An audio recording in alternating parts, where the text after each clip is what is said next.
हरे कृष्णा।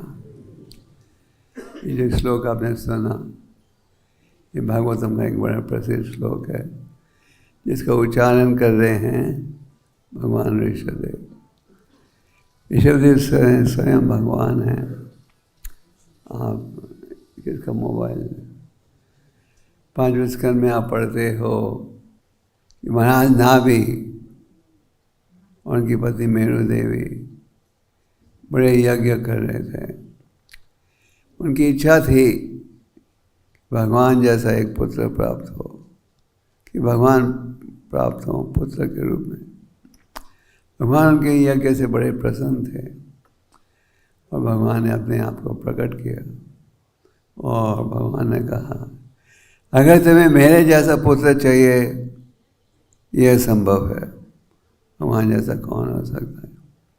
मैं ही तुम्हारा पुत्र बन जाता हूँ। भगवान प्रकट हुए ऋषभदेव के रूप में। ऋषभ का अर्थ है सबसे प्रसिद्ध। तो भगवान ऋषभदेव के 100 पुत्र थे, जिनमें सबसे बड़े बेटे का नाम क्या था? और उनका शासन इतना सुंदर था कि समाज में कोई भी नागरिक किसी प्रकार का कष्ट नहीं अनुभव कर रहा था। जैसे आज भी आप राम राज्य का स्मरण करते हो। क्यों? क्योंकि राम राज्य के समय समाज में किसी प्रकार का कष्ट नहीं था। तो ऋषभदेव महाराज के शासन के समय में पूरी प्रजा अत्यंत सुखी थी, किसी प्रकार का कष्ट नहीं था। और महाराज ऋषभदेव एक ब्राह्मणों की सभा में आए, जहाँ की उन्होंने अपने 100 पुत्रों को बड़ा महत्वपूर्ण संदेश दिया। ये पुत्रों के माध्यम से पूरे मानव समाज को शिक्षा दे रहे हैं। तो इस प्रसिद्ध श्लोक में क्या कहा जा रहा है? भगवान ऋषभदेव कह रहे हैं, ये मेरे पुत्र, जिन्हें ये मनुष्य जीवन प्राप्त हुआ है, उन्हें क्या करना चाहिए? इंद्रिय तृप्ति से बचकर तपस्या का पालन करना चाहिए। अज्ञानता में हम इंद्रिय तृप्ति के कार्य में जुड़ते हैं। पर वैदिक शास्त्रों के द्वारा हमें शिक्षा मिलती है कि यह पशु का जीवन माना जाता है और मानव जीवन प्राप्त होता आरंभ होता है जब हम तपस्या का पालन करें। पर किस उद्देश्य के साथ? परम भगवान को प्रसिद्ध करने के लिए, संतुष्ट करने के लिए। तपो दिव्यम पुत्र का ये नहीं सकता। भगवान ऋषभदेव ने कहा, तपस्या का पालन करो, पर आध्यात्मिक उद्देश्यों के साथ और तपस्या का पालन भगवत प्राप्ति के लिए। तो अज्ञानता के कारण हम भौतिक कार्यों में जुड़ते हैं, पर जब हम आध्यात्मिक ज्ञान को अनुकूल करते हैं तो ये ज्ञान प्राप्त होता है कि तपस्या का पालन करना चाहिए आध्यात्मिक उद्देश्य के लिए। वैसे देखा जाए, भौतिक समाज में रहना ये भी एक भारी तपस्या है। उदाहरण के लिए, भारत के शहरों में इतना पोल्यूशन है कि बड़ा भयंकर परिणाम होता है इस सेहत पर। आपके दिल्ली शहर में अगर आप सिगरेट नहीं भी पीते तो 20 सिगरेट दिन का जो असर पड़ता है आपके लंग्स में, 20 सिगरेट दिन में पीने के बराबर है। तो ये भी तपस्या है। तो भौतिक जीवन में भी आज के वातावरण में अनेक प्रकार की तपस्याएं अनुभव करनी पड़ती है। पर यहाँ स्पष्ट कहा जाता है कि हमें तपस्या का पालन करना चाहिए। इसलिए भगवान की खुशी के लिए, आध्यात्मिक कार्यों के लिए। तो क्या है आध्यात्मिक कार्यों की तपस्या? भगवद गीता में भगवान जीव की वाणी की तपस्या, मन की तपस्या की चर्चा करते हैं, और देह की तपस्या। वाणी की तपस्या क्या है? वाणी की तपस्या है वाणी द्वारा भगवान के नामों का उच्चारण करना। परीक्षित महाराज ने जब पूछा कलियुग में कैसे होगा लोगों का उद्धार, सुखदेव गोस्वामी ने कहा कले दोषे निधि राजन अस्ति एक महागुण कीर्तन देव कृष्ण से मुक्त संघर्ष परम। वाणी द्वारा हमें क्या करना चाहिए? क्या करना चाहिए? भगवान के नामों का उच्चारण। वाणी द्वारा भगवान के नामों का उच्चारण, कृष्ण कथा की चर्चा, कृष्ण कथा की चर्चा, प्रजल्प से हमें बचना चाहिए। रूप गोस्वामी कहते हैं भगवान के जो दिव्य नाम हैं चीनी जैसे मीठे हैं, भगवान की जो लीलाएं हैं वो भी अत्यंत मीठी हैं, भगवान के जो गुण हैं वो भी अत्यंत मीठे हैं। पर असल में भगवान के नामों का मीठापन महसूस नहीं कर पाते, इसलिए हम थोड़ी देर जाप करते हैं फिर थक जाते हैं। तो कारण क्या है? वो कहते हैं अज्ञानता के कारण, अविद्या की बीमारी के कारण। पर अगर हम वाणी द्वारा भगवान के नामों का उच्चारण करें तो ये अविद्या की बीमारी दूर हो जाएगी और फिर से मीठापन महसूस होने लगेगा। जैसे आज आप देखते हो अंतर्राष्ट्रीय कृष्ण भावना संघ का प्रचार विश्व के हर कोने में हो रहा है, और उन स्थानों में जहाँ कभी किसी ने कृष्ण का नाम भी नहीं सुना था, जहाँ के लोग जुड़े हुए थे अनेक गलत कामों में, परिणाम के द्वारा हृदय शुद्ध हो रहा है और परिणाम का मीठापन महसूस हो रहा है। तो ये आप प्रैक्टिकली देख सकते हो, ये अभ्यास है। इसीलिए चैतन्य महाप्रभु ने कहा चेत दर्पण महाजनम भव मग्धवाग्नि महापरम।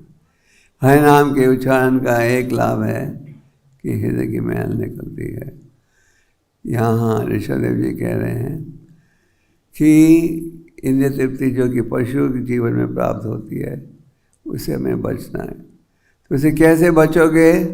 अगर हम वाणी के द्वारा भगवान के नामों का उच्चारण करें, वाणी के द्वारा कृष्ण कथा में की चर्चा करें।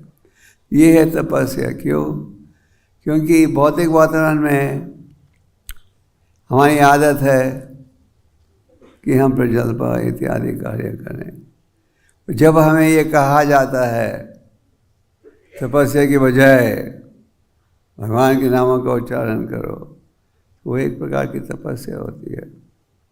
पर हमें इसका पालन करना चाहिए क्योंकि ये हमारे आध्यात्मिक लाभ के लिए है।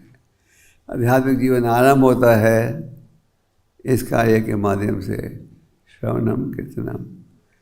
जब हिरण्यकशिपु ने अपने बेटे को गोद में बिठाकर पूछा बताइए आज पाठशाला में क्या सीखे हो, उन्होंने नवदा भक्ति का ज्ञान दिया। तो ये है तपस्या। फिर एक और तपस्या है जीव की कि सत्य का उच्चारण करो। हमें कलयुग में आदत है झूठ बोलने की, सत्य का उच्चारण करो। तो वाणी द्वारा हमें भगवान के नामों का उच्चारण, कृष्ण कथा और आध्यात्मिक विषय की चर्चा बढ़ानी चाहिए। अगर हम वाणी द्वारा भगवान के नामों का उच्चारण करें तो इसका क्या लाभ होगा? हृदय की मैल जो है दूर होगी, और साथ में जैसे महाप्रभु ने कहा आनंद बुद्धि वर्धना, आपको आध्यात्मिक आनंद मिलेगा जो कि केवल पढ़ते जाएगा। वृषभदेव महाराज की शिक्षा में आप देखते हो कि अगर आप ये तपस्या का पालन करोगे तो उसके बदले में क्या मिलेगा? आध्यात्मिक सुख मिलेगा। कई बार लोग सोचते हैं आध्यात्मिक जीवन में बहुत सी तपस्या है, कुछ लाभ भी है क्या? हाँ, स्पष्ट कहा गया है, अगर आप तपस्या का पालन करोगे उसके बदले में आपको असली आनंद प्राप्त होगा। आजकल ग्रंथों का मैराथन चल रहा है पूरे भारत में। आप लोग भी मैराथन कर रहे हो?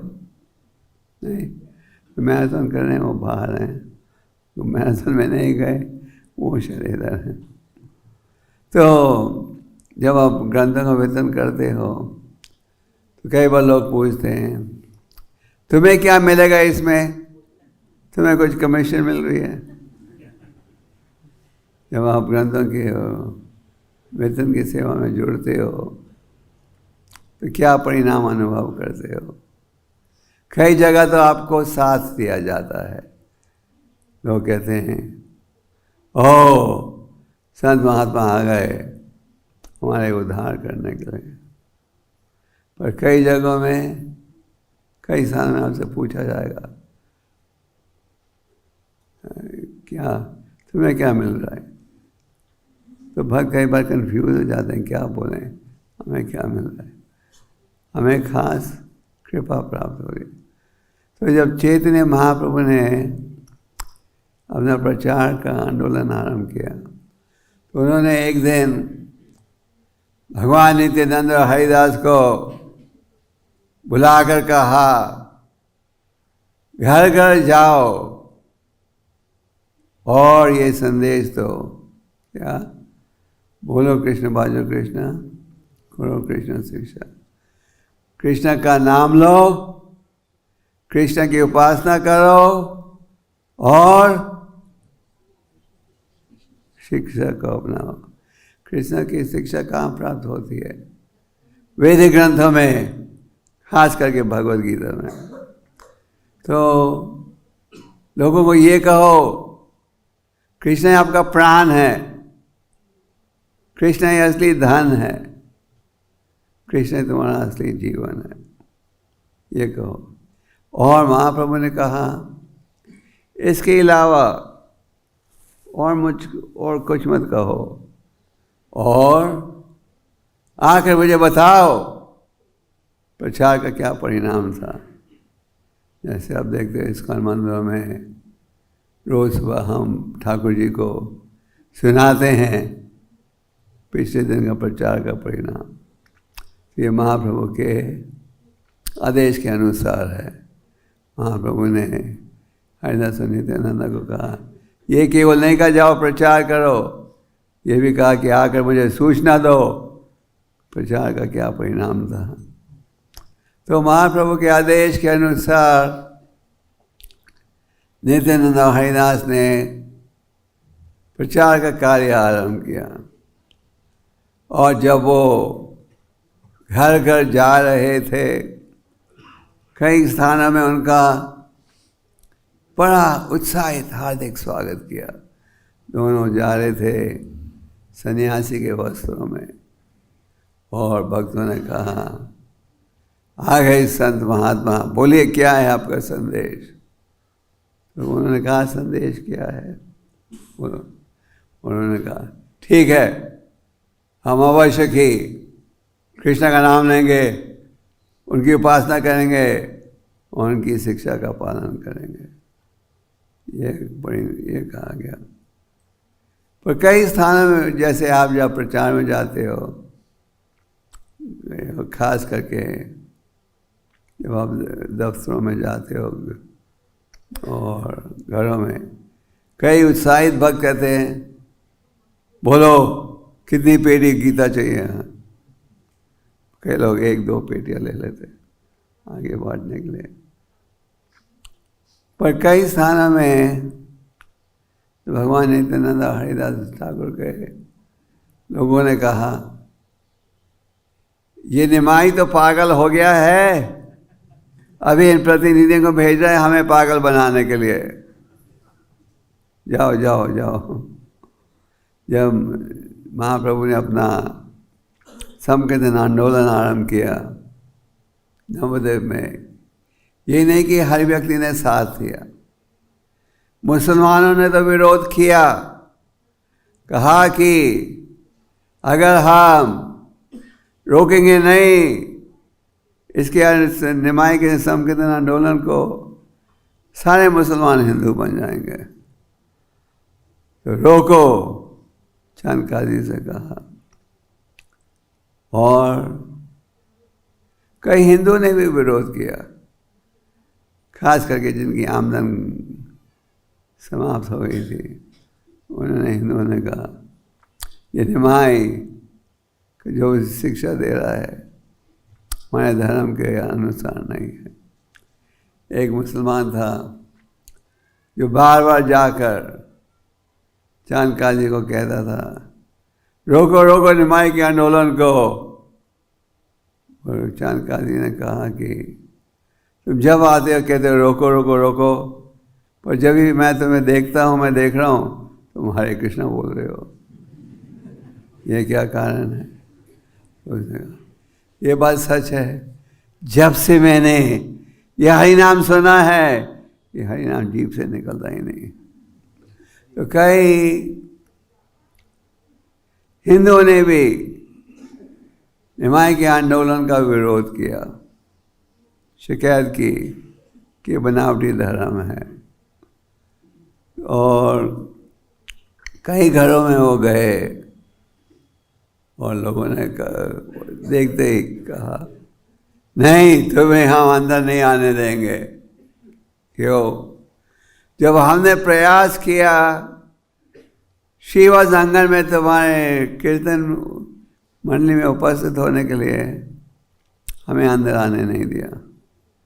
जब चैतन्य महाप्रभु ने अपना संकीर्तन आंदोलन आरंभ किया था, तो शिवा आंगन में यह कीर्तन करते थे 8-8 घंटे एक साथ, और केवल जो कि उनके प्रसिद्ध भक्त थे उन्हें ही अंदर आने का अधिकार था, दूसरों को अंदर आने नहीं देते थे। तो कई घरों में गए, लोगों ने अपराध किया, लोगों ने कहा कि हमने प्रयास किया था तुम्हारे कार्यक्रम में उपस्थित होने के लिए, तुमने हमें अंदर आने नहीं दिया, हम तुम्हें अंदर आने नहीं देंगे।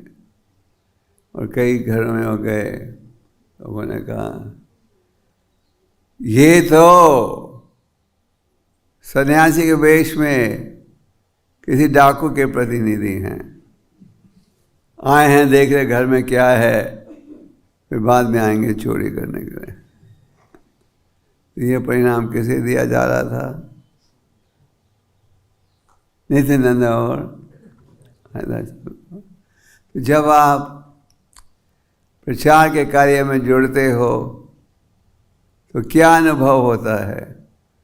ध्यान से देखो, आज के वातावरण में भी इसी प्रकार का परिणाम होता है। नहीं, कई स्थानों में आप जाते हो, लोग बड़े उत्साह से आपका स्वागत करते हैं। कई स्थानों में जाते हो, लोग आपकी बेइज्जती भी करते हैं। कई स्थानों में जाते हो, लोग कहते हैं और कोई काम धंधा नहीं है, आ जाते हो हाँ बार बार हमें तंग करने के लिए। तो ये है तपस्या। जब आप भगवान के प्रचार के लिए परिश्रम करते हो, एक प्रकार से देखा जाए ये कठिन सेवा है। सब सेवाओं में सबसे कठिन सेवा क्या है? ये प्रचार की सेवा। और कई बार भक्त चिंता में होते हैं। आप में से कितने भक्त ग्रंथों के वेतन की सेवा करते हो? अच्छा, तो कई बार जब आप ग्रंथों के वेतन की सेवा में जाते हो, चिंता होती रहती है क्या कोई ग्रंथ लेगा या नहीं लेगा। कई बार भक्त कहते हैं जब लोग ग्रंथ लेते हैं तो बड़ा उत्साह बढ़ जाता है, और जब नहीं लेते तो उत्साह घट जाता है। हम जब प्रचार में जाते हैं ये उम्मीद नहीं रखनी चाहिए कि हर व्यक्ति ग्रंथ लेगा। एक समय एक शिष्य ने प्रभुपाद जी से कहा, जब हम ग्रंथों की सेवा करने जाते हैं तो चिंता बढ़ जाती है, ये चिंता रहती है कोई ग्रंथ लेगा या नहीं लेगा, लेगा या नहीं लेगा। तो हमें किस प्रकार का व्यवहार रखना चाहिए। बाबा जी ने कहा कि ये चिंता यशोदा माता की चिंता के बराबर है। यशोदा माता को सदा क्या चिंता रहती थी, क्या पुत्र के सुख, है ना। कोई शैतानी कोई गड़बड़ तो नहीं कर देगा।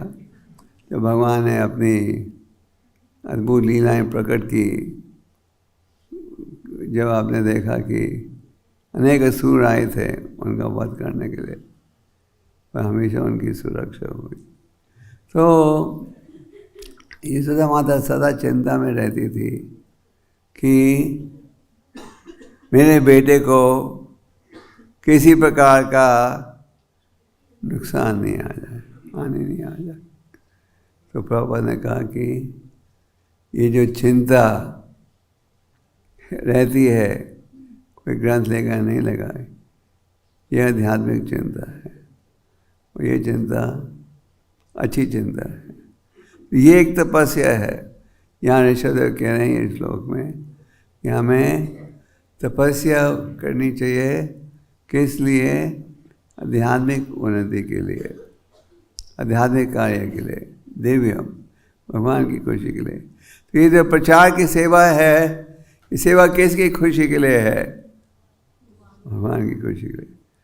आखिर जब हम इन ग्रंथों को बांटते हैं तो इन ग्रंथों में है किसका संदेश, परम भगवान का संदेश। हम कहते हैं Prabhupada books, Prabhupada books, Prabhupada books, पर अगर आप ध्यान से देखो प्रभुपाद की किताबों में है क्या, कृष्ण भगवान का उपदेश, श्री भगवान उवाचा। तो ये जो कार्य है प्रचार का, ये सबसे महत्वपूर्ण कार्य है भगवान को प्रसन्न करने के लिए। और भगवान क्या कहते हैं इस विषय में, भगवद गीता के 18वें अध्याय में, वो सबसे प्रिय है, उससे ज़्यादा प्रियता के हुआ है ना होगा। कई बार लोग पूछते हैं आपके संसार में कोई शॉर्टकट नहीं है, ये है शॉर्टकट, आप प्रचार की सेवा में जुड़िए।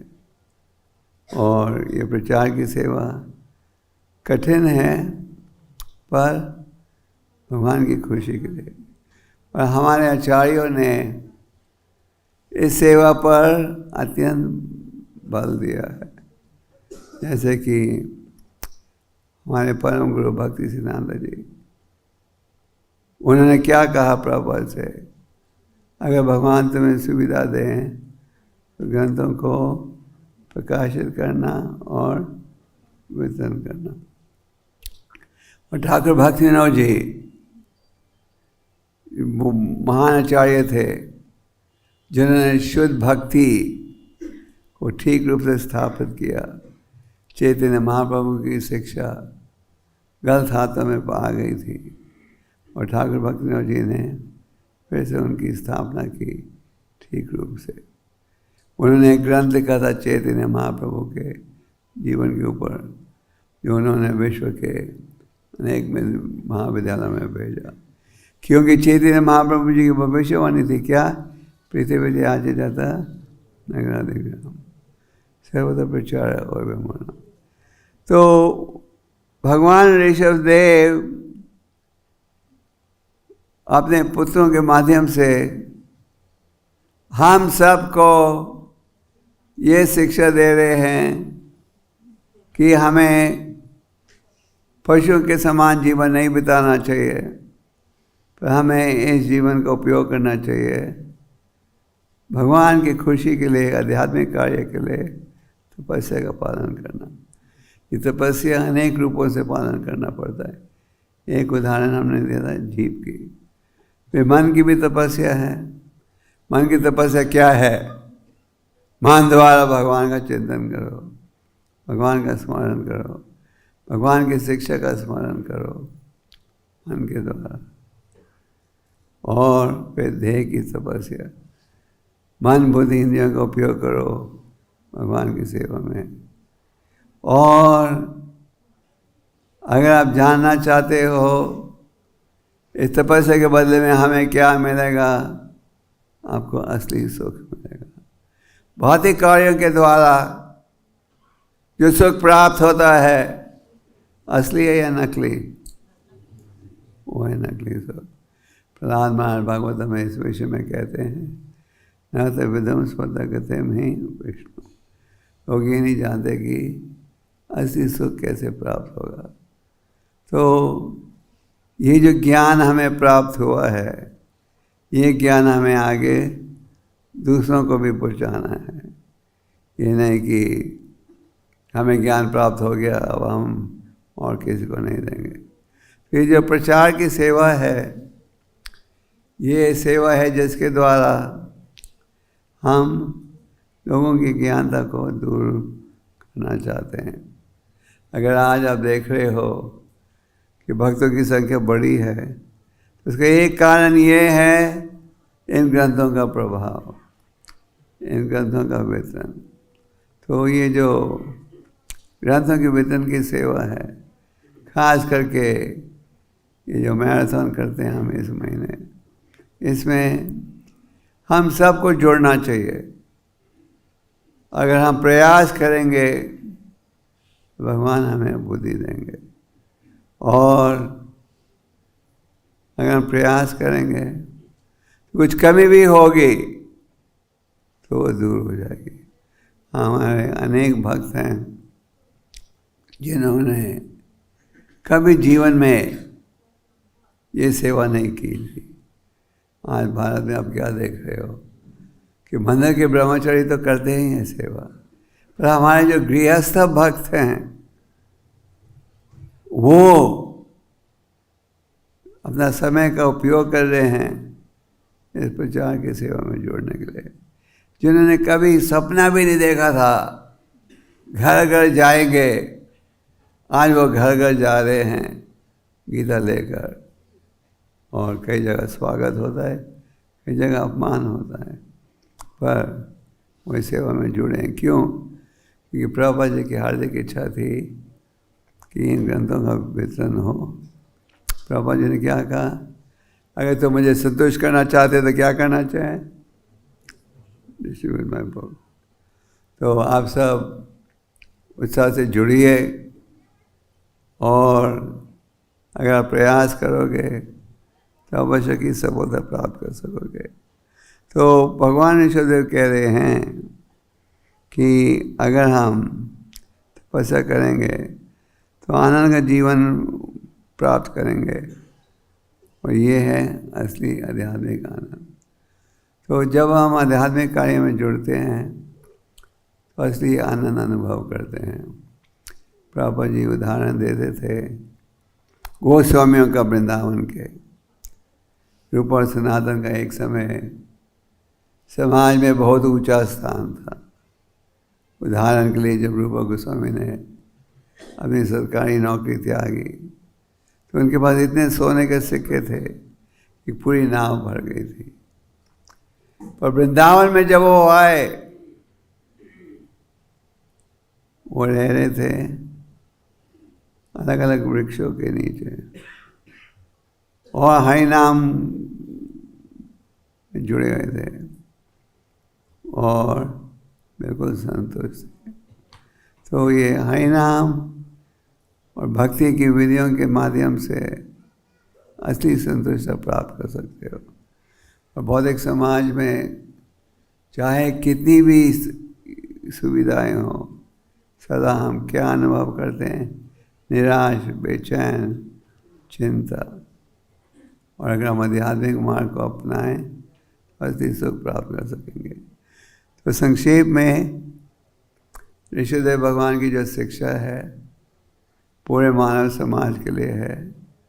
ऋषिदेव महाराज ने कहा कि जो व्यक्ति इंद्रिय तृप्ति के कार्य में जुड़ता है वो प्रमता मूर्ख व्यक्ति है, क्योंकि वो ये नहीं अनुभव कर रहा कि आज जो ध्येय प्राप्त हो रहा है वो केवल कष्ट ही दे रहा है, और शास्त्र के विपरीत कार्य का क्या परिणाम है? फिर से एक ध्येय जो केवल कष्ट देगा। तो जो बुद्धिमान व्यक्ति है उसे इस शिक्षा का लाभ उठाना चाहिए। साधु संघ के माध्यम से आध्यात्मिक जीवन के महत्व को हम पहचान पाते हैं और हमें साधु संघ में रहना चाहिए और भक्ति की विधियों का पालन करना चाहिए। इसके द्वारा आप असली आनंद अनुभव कर सकोगे। और प्रचार की जो सेवा है ये केवल भाग्यशाली व्यक्तियों को दी जाती है। तो इस सेवा में जुड़िए, ग्रंथों के वितरण की सेवा में सहयोग दीजिए और निमित्त मात्र बनिए जिसके द्वारा हम लोगों के जीवन को सुधार रहे हो। हरे Krishna. Hare Krishna, Krishna Krishna Hare Hare.